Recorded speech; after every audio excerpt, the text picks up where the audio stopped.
kong mushroom. Nilagay ko na sa aking isasaing na bigas.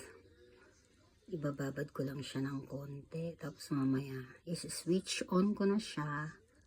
Ayun na, makikita na natin yung result. Napakasarap pa niyan. Pakita ko sa inyo pag naluto na. Ano yan, maitake at saka shiitake. Kung tawagin sa kanila dito. Dalawang klaseng mushroom siya.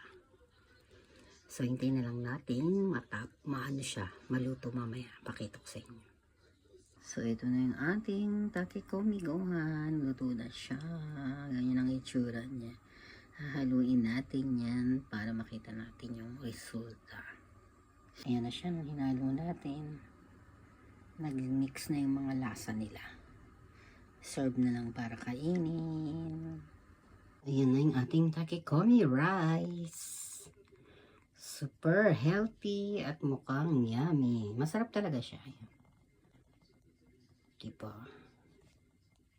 Gusto ko ipatikim sa inyo kung gaano kasarap yan. Tara na, let's eat!